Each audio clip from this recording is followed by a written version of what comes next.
Cory's meditations have been heard more than 10 million times in over 50 countries. And he lives on Long Island, where he offers workshops and retreats. You can learn more about him at corymuscara.com. And today, he's here to talk about his new book, Stop Missing Your Life: How to Be Deeply Present in an Unpresent World. Yeah. So Cory, welcome. And I'm going to you. start off with just asking you to share a little bit about maybe your own background and how you got involved with mindfulness and this Yeah, whole practice. right. So people are often expecting, I don't know, a particular kind of story when it comes to a meditation teacher, and usually there's an assumption that the meditation teachers have gotten into this for really noble or even spiritual reasons. I didn't get into it for any noble reason. I was trying to impress a girl. I had a bit of a hippie girlfriend in college, and she was into meditation. And I honestly started it because I wanted her to think I was cool. And she broke up with me a couple of weeks later, so it didn't work. But there was a different happy ending to the story, which was that the pain of that breakup caused me to take the meditation practice more seriously. And it was the only thing giving me some relief at the time, because I was really experiencing a lot of despair, regret, sadness after that breakup. And so, like, for the first time, I had some tools to work with those difficult emotions in a way that they were like somewhat still present, but not consuming me. And then simultaneously, as I continued to practice, which granted, I really didn't know what I was doing. I'd lie in my dorm room bed, put my hands on my belly, and I would just think to myself, inhale, exhale, inhale, exhale, inhale, exhale. And it was this very basic returning the attention back to the breath over and over. But within a short period of time, my sleep improved radically. I went from waking up 30 times a night to only a couple times a night. I had very restless sleep during my adolescence. My focus improved. At that time, I was in college, right? So I was going to class, but I wasn't actually in class, meaning my body was there, but my mind was someplace else entirely. Within about a month of doing the meditation, I developed this new thing that some people call paying attention, which for me felt like a superpower. I became a better listener through it. I was more grounded. My mind was less chaotic. And then I found myself walking around campus, and seemingly out of nowhere, I would just feel good. There'd be a smile on my face, a lightness in my step, and just a general sense of ease that was very compelling.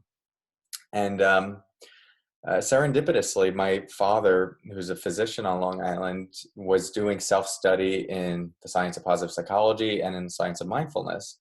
And when I told him I was interested in this, he said, this is becoming a bigger thing, and there's science to support it, which was very important to him. He wasn't that interested in anything woo-woo or super spiritual. And so he really encouraged me on the path. And a year and a half later, I was living in a monastery with a shaved head, in silence, meditating 14 hours a day.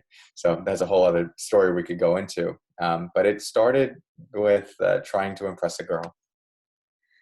That's a great story. And it's amazing she was placed in your life then to help you find your path, right? Yeah, it's a good point to acknowledge that. There's this short Zen story I sometimes share titled "Good Luck, Bad Luck, Who Knows?" And it's about this farmer who has a horse, and he uses that horse to till his fields. But one day that horse runs away, and all the villagers come by and they say, "We're so sorry, this is such bad luck." And he goes, "Bad luck, good luck, who knows?"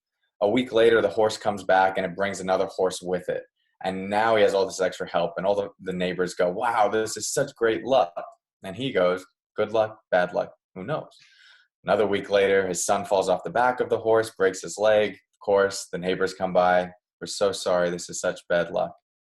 He goes, "Bad luck, good luck, who knows?" The last one, another week later, the army comes through town. They're conscripting all the able-bodied young men. They see the farmer's son with a broken leg. They pass by. The farmers come by and they say, "Wow, this is such good luck." His response, "Good luck, bad luck, who knows?" And that it's such a hard mindset to take in the moment with experiences, because when good things happen, we often think like, this is our refuge, or this is finally everything I've been waiting for. And then when bad things happen, there's a tendency to really fight and push away, but we often don't know what experiences are going to lead to. And the example with the girlfriend, at my college girlfriend, um, that breakup, I couldn't see any positives at the time. It was extremely painful, but it led to me doing everything I love right now.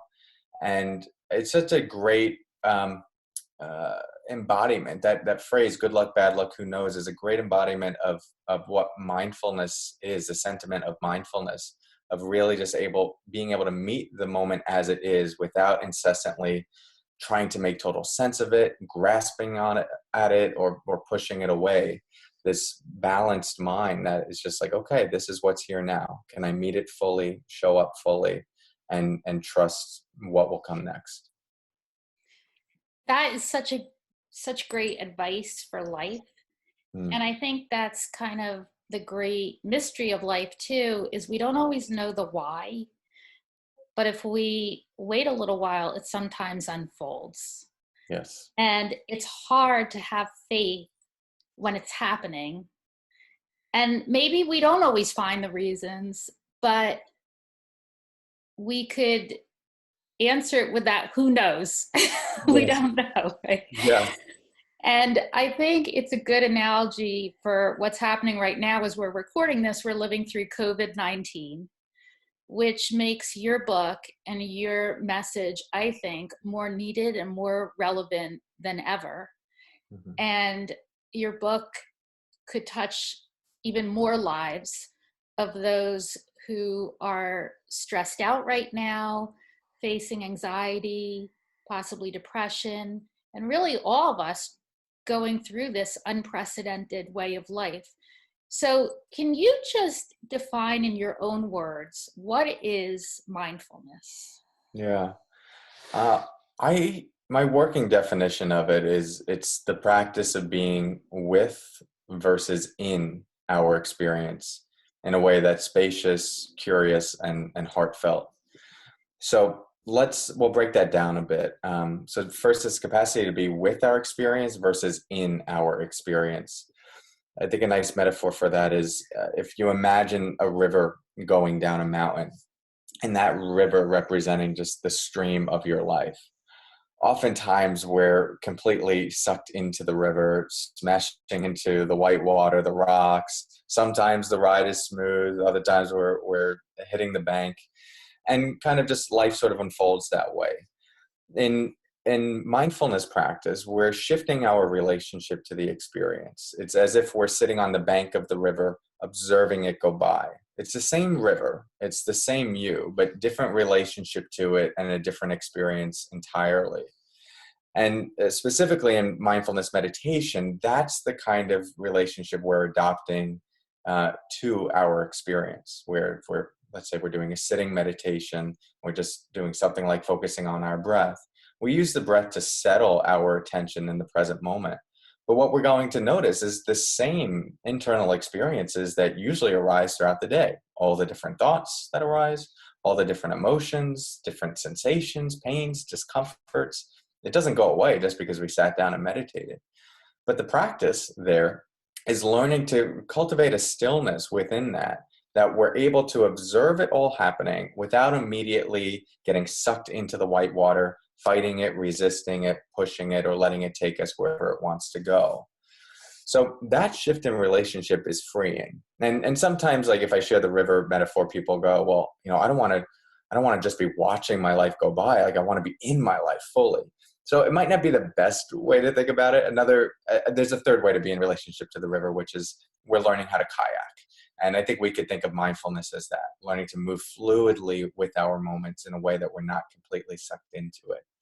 So being with versus in our experience in a way that's spacious, curious, and heartfelt. And the last one, spacious is just referring to like we're not blinded by it. A lot of times when we're with our thoughts, it's as if the thoughts are right here. We can't see anything else. The thought of I'm an idiot, what's wrong with me, or whatever's happening in my life just feels like the only thing that we can see. But what we're doing is we're practicing moving that out a bit so that the experience is still there. We're not denying that these things arise as human beings, but we're also able to see the space around it. There's also things that might be good. There's also aspects of our experience that we weren't able to pay attention to before. By giving it more space, the experience becomes less dominating. It's as if you were to take a teaspoon of dirt and pour it into a cup of water. It would completely make the water mucky. You wouldn't be able to see through it. But you take that same teaspoon and you put it in a pond, it's not going to have much of an effect at all. In mindfulness practice, we're expanding the mind in such a way that the experiences could be there, but they don't pull us down as much. So paying attention, being with versus in experience in a way that's spacious, curious. We're bringing a curiosity to our experience. What is this moment like right now? And heartfelt. So this isn't just like a sterile, pay attention to the moment. There's a thought, there's an emotion, there's a sensation. Okay, I got it. That there's not much humanness in that. And so the heartfelt piece is just making sure that we bring a quality of gentle compassion to the experience. The word mind and the word heart in nearly all Asian languages, they're the same word. So when we hear mindfulness, it's helpful to hear heartfulness. So yeah, hopefully that starts to give a textural idea of this practice and some of what it's pointing to. Great question. And a lot of times, one of the reasons mindfulness meditation is becoming popular these days is because people are so stressed and anxious and caught in the chaos. And so that's often what gets marketed, mindfulness as a practice to reduce stress. But it's really a practice to take us into some of the deepest experiences of happiness and connection, both with ourselves, but also with other people. So if we think about our relationships, so often where they can go wrong is not actually being present for the other person. We are caught in our own thoughts, our own projections, our own ideas, our own desires, our own needs. In mindfulness practice, so it's a oriented practice in the sense that we're bringing awareness here, but we need to be aware of what's happening here in order to properly be able to communicate and relate to another person. Otherwise, all of this internal stuff is just happening subconsciously and impacting our relationships subconsciously. So in a conversation, very basically, like mindfulness can help us listen to a person with the intention of understanding them rather than immediately trying to respond. If we haven't trained ourselves to be still enough to notice our reactive tendencies, then a conversation might be arising with our partner and they might be sharing like a story of good news, but they say something that makes us think of something that we want to share. And just very reactively, we start going, oh, and that reminds me of something that I just went through and it was so amazing. And let me tell you this story. I'm exaggerating a little bit, but I think we've all seen like how that can happen. With the mindfulness practice, it might just give us a little bit of space where we can notice that tendency within ourselves, bring our attention back to the person and say, and actually feel like how important this is for this person, whatever they're sharing, and then respond from that place of care, of love, of general, like true enthusiasm for them. So that requires an attunement to our own reactive tendencies. And there's this great quote that often gets attributed to Viktor Frankl. And it says, between stimulus and response, there's a space. In that space is our power to choose our response. And in our response lies our growth and our freedom.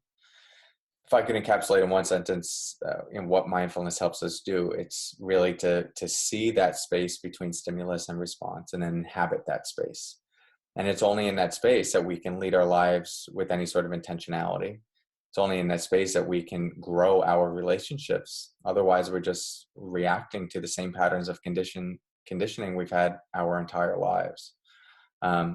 So it's foundational to most, I would make the argument, everything in life, because we're just talking about your capacity to be aware and more attuned to what is happening rather than going through that on automatic pilot. and many of us are living our lives on automatic pilot. But also gets us in touch with our own boundaries.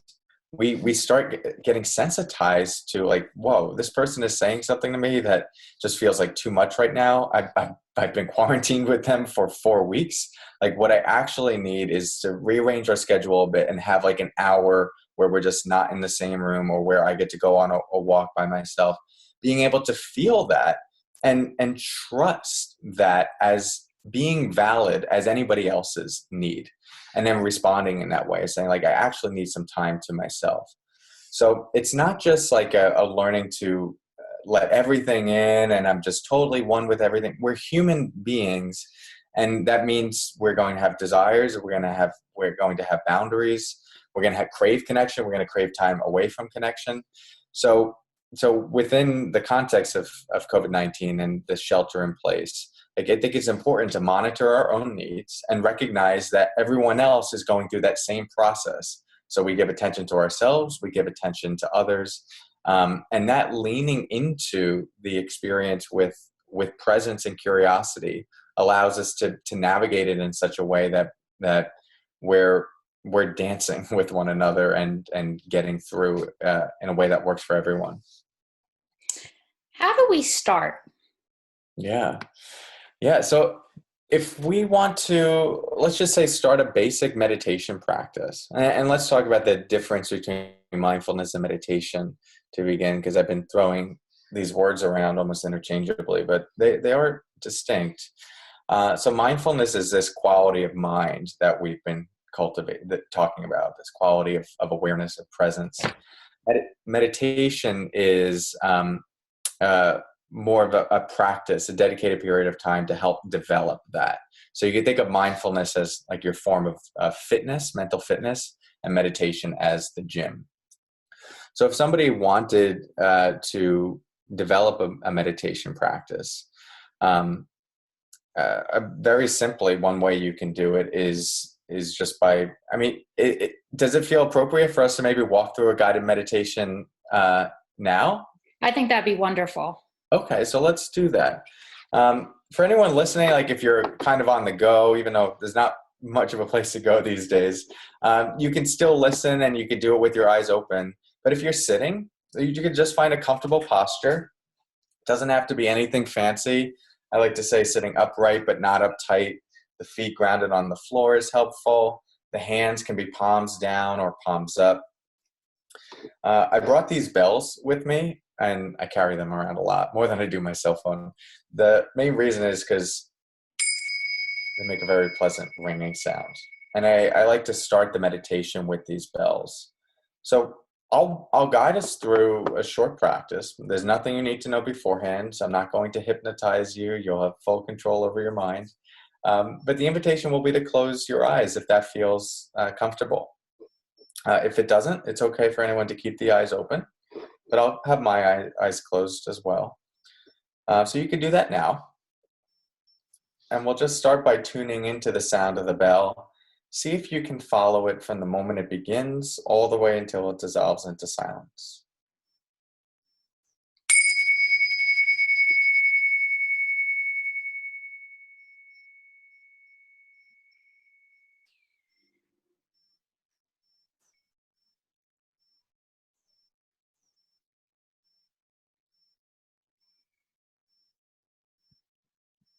We're just going to take the first few moments of this to settle in, inviting the jaw to relax. The teeth don't need to be clenched right now. Inviting the shoulders to be at ease, as well as the hands and the belly.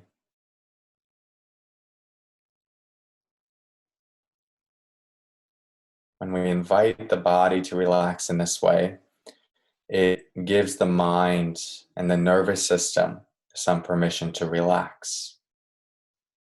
So we're connecting to this very relaxed awareness.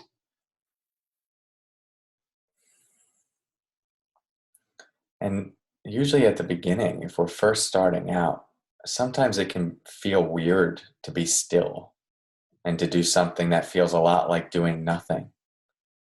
It might feel agitating, or we might not actually be here. Our body may be here, but our mind might be someplace else. Or we might be thinking I should be doing something or getting something done. So see if you can just give yourself the permission to actually be present, remembering that self-care is not selfish. The only way you can continue to take care of others is by restoring and re-energizing yourself.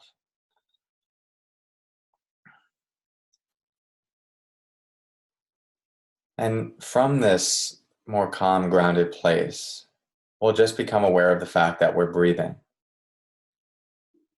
You're welcome to even place one hand on your belly to feel the body breathing more vividly.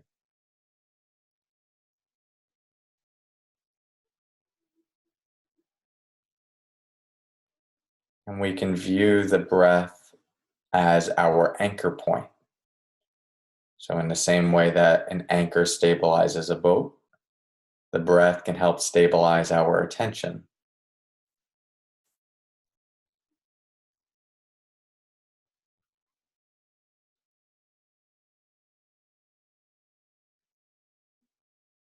And just see if you can be fully present for one inhale and one exhale. Just that.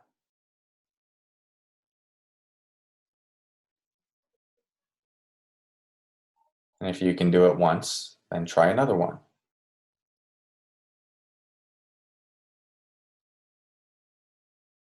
And instead of thinking about the breath or imagining the breath, we're feeling the breath in the body.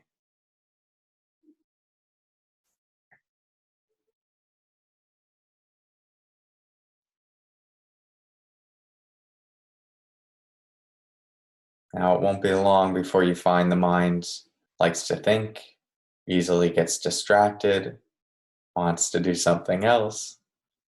And so, our practice is to feel that energy in the body, that impulse. And instead of reacting to it and getting caught in it, we're practicing the ability to observe it and then return the attention back to the breath. So, those thoughts that move through your mind, you can watch them like clouds passing through the sky. Just a thought, just a cloud, but we don't have to get sucked into it. Instead, we notice it and then bring the attention right back to the breath.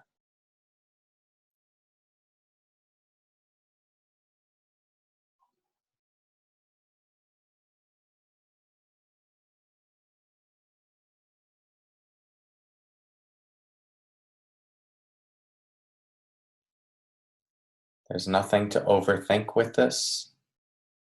We don't need to make it more complicated. Just can you be fully present for one breath? And we're just doing one breath over and over and over.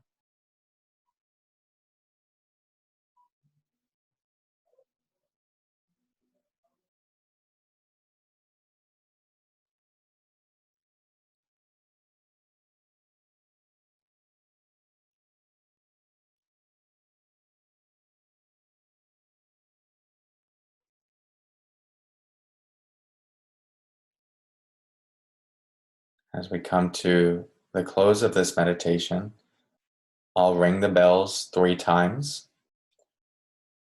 And when I do, just bring your full presence now to the sound of the bell in the same way you did with the breath.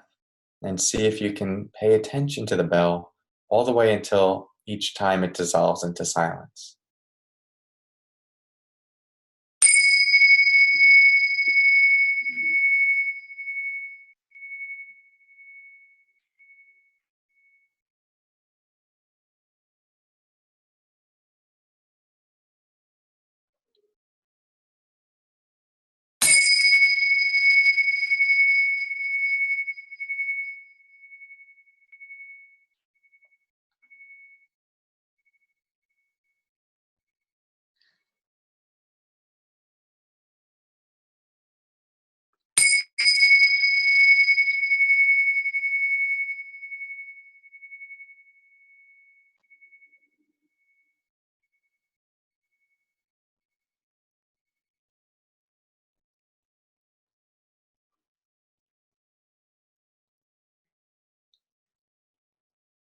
When you're ready, you can start to reorient yourself back into the space around you, moving the fingers, the toes, and letting the eyes open again. Hmm. So great job. We did we did about 8 minutes there, 7, 8 minutes, which is a nice chunk of time to practice, especially if it's our first time practicing. Yeah, so how was it for you, Roxanne?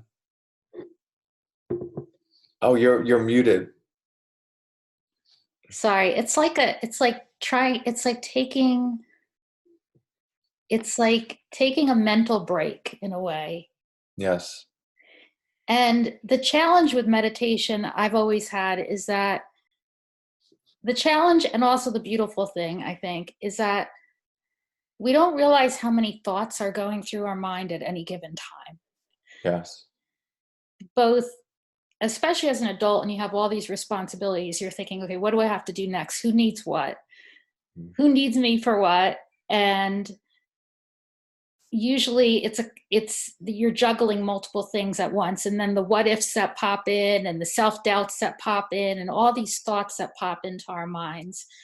So when we take a break, and I do this, my own personal thing I do is somewhat like this at night when I'm laying down. I try to shove all the thoughts out of my mind. As thoughts pop out, first it's the end of the day, then it's tomorrow, and all these thoughts are popping into my mind. And I try to just give myself, as they pop in, just try to let them float away. Beautiful. And it's not easy because I think it's almost as if I'm not worrying about it, what's going to happen? It's almost like worry might be a form of control in a way or engagement in a way. And to disengage is a little frightening in a way because we're always engaged in these thoughts, right? But then it gives us to give yourself some space from these thoughts is giving yourself that gift of freedom, sort of, and just this mental break. And by the way, for everyone listening, both through our website, through Zoom, or any other way, feel free to post in our chat box any thoughts you have from the meditation or any questions that you may have for Cory while we're on, if you'd like to. Okay. Right. Yeah, I like what you shared, Roxanne, especially the like the worry and letting go of worry. This is a big thing for people, and it's one of the reasons we're often subconsciously anchored to our worry and our anxiety. There's a part of us that believes that it's serving us in a positive way, and it may very well be doing that, and it may very well do that on a day-to-day basis. So I think it's important if that arises for people, like when they notice the thoughts come up and they're practicing like letting it come, letting it go, and not be completely consumed by it. They might notice a counter thought that says like, well, this meditation is dumb. Like I need this thought in order to be productive, in order to get things done. That's something worth exploring and challenging. Um, One, just seeing like how necessary is this anxiety for me to function in the world. So you can even ask yourself, okay, the things that I need to do on a scale of 1 to 10, where 1 is complete zen and 10 is complete hot mess or anxiety, where do I need to be on that number line in order to do what I need to do effectively? Usually what people will see is it could probably be a little closer, a lower number than they realize to get things done. So mindfulness is not saying you need to be calm or need to be peaceful. It's a particular way of paying attention to our internal experience so that we can respond in a more appropriate way. To me, it's almost like when we put down our cell phone or when we go out for a walk without our cell phone, we're saying, let the world exist without me for a little while, for the next 5 or 10 minutes. I can't be reached. I can't be disturbed. I'm just going out on my own. These days, I feel like I'm going out naked without my phone, right? It's just you it's a security thing to know that you could be reached, but really 10 minutes, you should be able to go take a walk, or 15 minutes without your cell phone. And I think in a way of mindfulness, what we just did as the same way, to say to yourself, you know what, it's okay to let go of all this for 15 minutes. The world will function without us. Yes. And we could take this mental break and have this freedom for the next 15 minutes. And it feels so nice when we do. Yeah. And then people have to also have an honest conversation with themselves of like, what is the opposite of being able to do that? Does that mean we're anchoring ourselves to anxiety for our entire lives for the purpose of what? Protecting us so that we can eventually be happy. And yet, so we're like trying to protect some form of happiness, but completely making ourselves miserable in the meantime. So the anxiety seems to be serving like a survival mechanism, which we think is what we want, a good life, but it's deteriorating us in the meantime. And so that can be one thing that can prompt more of a letting go, and starting with small increments, like you said, Roxanne, of just try 15 minutes where you're not totally linked in, and see if the world can exist without you having to worry about everything in every second. And that positive reinforcement, because usually the world will continue on, can be built on throughout the rest of the day. There's a question here. What do you think of routine? Is it good or bad? And what's a practice you incorporate into your routine that's different now than before the quarantine? Hmm. I think people have different relationships to routine. I tend to do really well with structure. I'm a big fan of planning out my day beforehand, especially knowing what I'm going to do the first 4 hours of the day. Having that sort of orientation seems to just give me something as immediately upon waking that orients my energy. If I don't know what I'm going to do first thing in the morning, I'll end up hitting snooze a little bit longer, moseying around, slow with coffee, might scroll through social media. Like I could really waste a lot of time. But if I know that, okay, I'm going to do my meditation for the first hour, and then I'm going to go into emails, and then I have this presentation, or I'm going to focus on this project. That my personal experience is I'm 2 or 3 times more effective when I do that. But I'm also a big fan of scheduling unscheduled time. So having blocks of time throughout the day that you allocate for nothing, for no sort of getting things done. And it's kind of sad that we might need to schedule unscheduled time. But the reality is now is that we're so linked in that it creates this low grade feeling that we always have to be doing something. And unless we have it written on our calendar, like that we don't need to be doing something, whatever break periods we have, we feel guilty. So there's this great little Zen poem that goes, when walking, just walk. When running, just run. Above all, don't wobble. Like much of the time we're wobbling. We're working really hard, but we feel guilty thinking that we should take a break. We're taking a break, but we feel guilty because we think we should be working.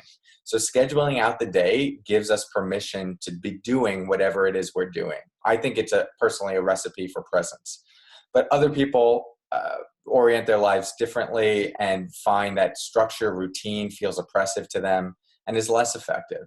So I'm just a huge fan of people getting in touch with and attuned to their own experiences.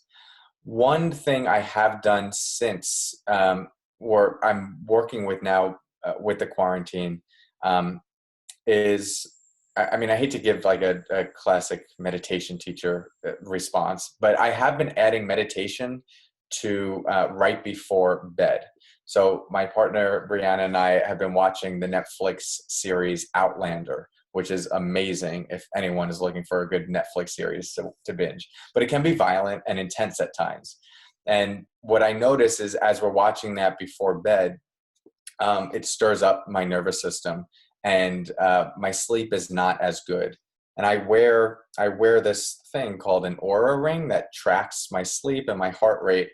And what I'm finding is that if I actually take the final hour before sleep to listen to a talk by someone I appreciate, a meditation teacher, and then do a bit of meditation, my sleep is much deeper and my resting heart rate goes down much quicker.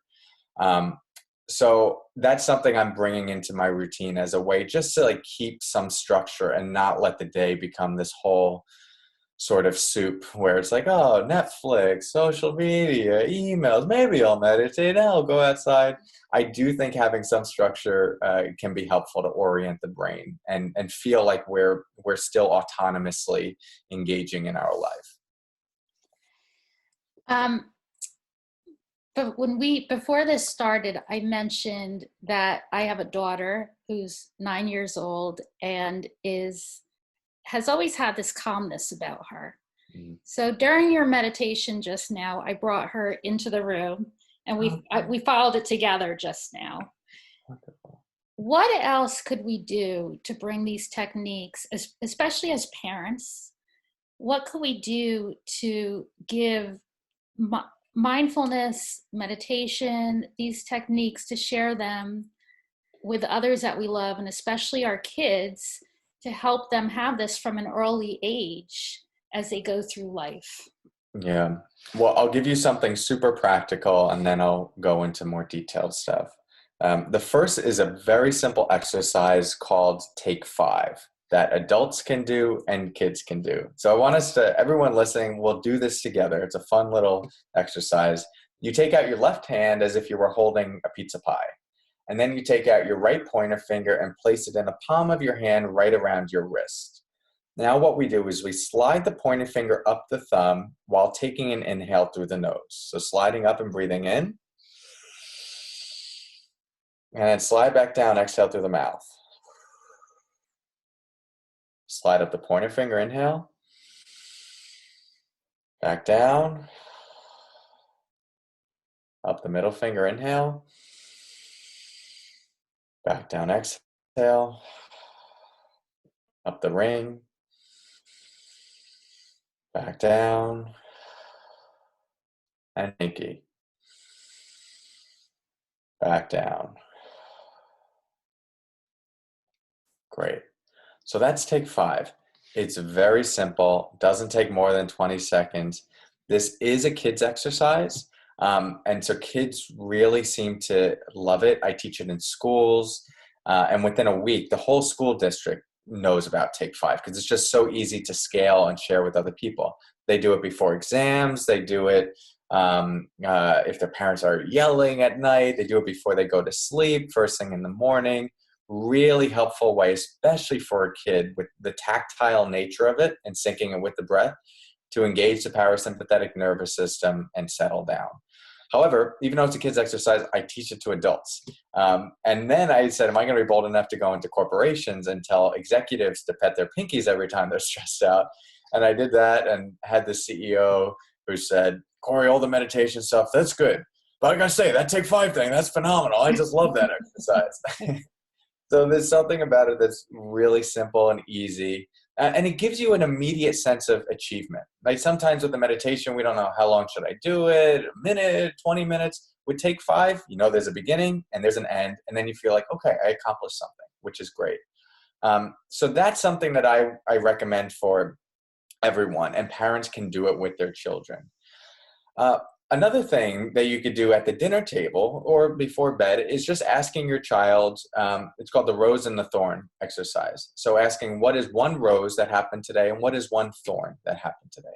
So a rose is something that's good and a thorn is something that wasn't so good, something that might have been painful or challenging. Now, why not just focus on all the roses? Well, the reality is that life doesn't have just roses. And when we try to just focus on the roses and suppress the thorns, it leads to a compartmentalization of our psyche and our whole emotional landscape that ends up not serving us in the long term. I think we've all experienced the prolonged implications of suppressing sadness or suppressing grief or suppressing our stress. It doesn't go away. It just gets heavier in our backpack of life and continues to weigh us down. So starting at a very early age, getting a child used to connecting to and feeling something that is good and appreciating it and savoring it, as well as being able to talk about and feel and stay open to the things that are difficult, is really setting them up for good emotional regulation, mindfulness practice. If anybody wants to learn more about this stuff, though, Mindful Schools is a great platform that trains people to teach mindfulness to kids. And you could go through their basic training if you wanted to learn through some of these exercises. And I also have kids meditations on YouTube. So if you type in kids body scan meditation or kids loving kindness meditation on YouTube, you could do that with your child. And it's just a great practice for them to get exposed to these teachings. Thank you for that. That's wonderful. Yeah. I'll check those out. One other thing I wanted to ask, I think is really important, is how does technology, what do you advise as far as using our devices and in life in general, and creating parameters around when and how we use technology? Could it be useful in some way with meditation? Do you advise, what do you advise as far as technology in your practice? Yeah, so my approach takes two seemingly very different paths. So there's the one of, yes, creating good parameters for yourself around technology. We see that this is our devices, especially smartphones, are highly addictive. That's not an argument anymore. That's been studied and researched over and over. Parts of the brain that go off if we were to do hard drugs like crack or cocaine are the same parts of the brain that go off when we get a text message or we log on to Facebook and we see the little red circle that says 3, 4, or 5 and we get giddy because everyone liked our cat pictures. These are the same patterns of addiction. So that's serious, and that does require actively taking time away from it. And there are apps now that can help you do that. Flipped is one of them, FLIPD. That can help block certain apps on your phone for prolonged periods of time, or can block all the apps on your phone for a prolonged period of time. And this can be, like, for me, when I've tried to say, okay, I'm just going to put my phone on airplane mode for an hour, it's crazy how addictive this can be. My mind can find a way to turn off airplane mode and go back on it. So sometimes having something that just doesn't allow us to go on it is useful. And Flipped is a great app for that. Forest is another app where if you set a period of time, like a timer for 30 minutes, it'll show you a screen with a little seed and a plant, and it's beautiful. And over the 30 minutes, the plant grows until this big tree. But if anytime you exit out of the screen, they kill your plant. So it's this incentive to not exit out of the screen. And if you get a full plant, they put it in a garden and your garden grows. And it sounds silly because you can cancel out of it at any time. It's not a real plant, but they've gamified it in a way that I have found to be very effective.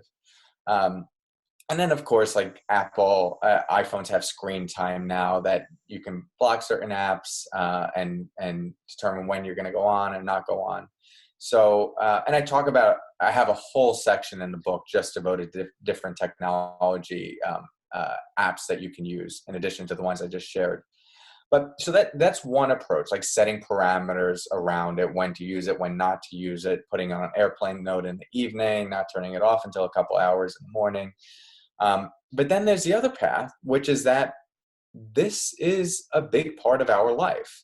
And we can't just turn it off permanently. We need to learn how to also work with it and not be so addicted to it. So one of the meditations I recommend to do with the phone is called the scroller coaster meditation. So this is where you would actually take out your device, and instead of putting it away for the meditation, you meditate with it. And for this meditation, you open up your favorite app, could be Facebook, Instagram, something that you can scroll with, and you keep your eyes open, you settle in, you take a breath, and you start scrolling. And this is where the scroller coaster begins, because immediately we get caught on the roller coaster of emotions. Like, oh, wow, look, Sarah just got a new puppy dog. Oh, it's so cute. It's like, oh, there's that friend. They got the job that I wanted. Oh, I'm so mad. Oh, look, a pig in mud. That's so adorable. And it just goes on and on. But usually we're sucked into that blindly on automatic pilot. With the scroller coaster meditation, we're staying very attuned to our breath, attuned to our body, and we're just watching all of this happen within us as we're scrolling through. that bit of separation and awareness allows us to not be sucked into the content, because the reality is we're just looking at pixels of light. There's nothing actually going on here. There's a device, it's triggering something in our brain, and that's triggering thoughts, and that's triggering emotions. It's this whole chemical response. But if we can just see it for what it is, just, okay, just scrolling, just color, just words, it gives us some of the control again.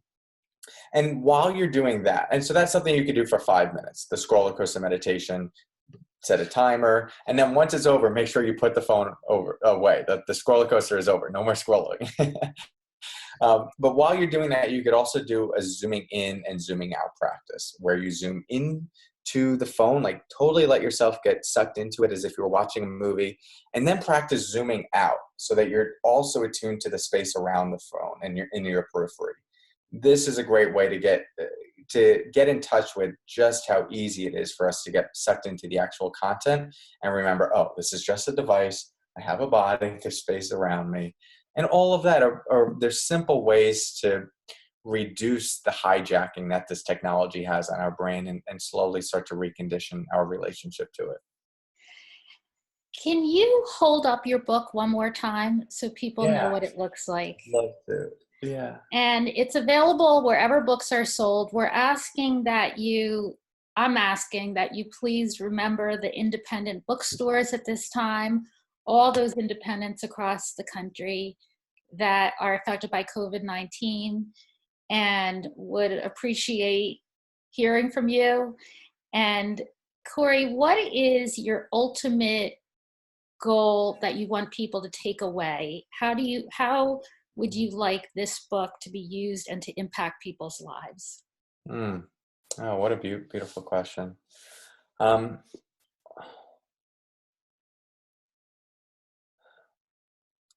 think two things. I hope this book gives people more permission to be human. I think we walk around with so many judgments and ideas about who we should be, how we should act, what thoughts should be in our mind, the kind of parent we should be or shouldn't be. And the truth is just being human is very complex, especially this day and age where we're in a society and culture that we weren't really evolved to be inhabiting with all of this technology.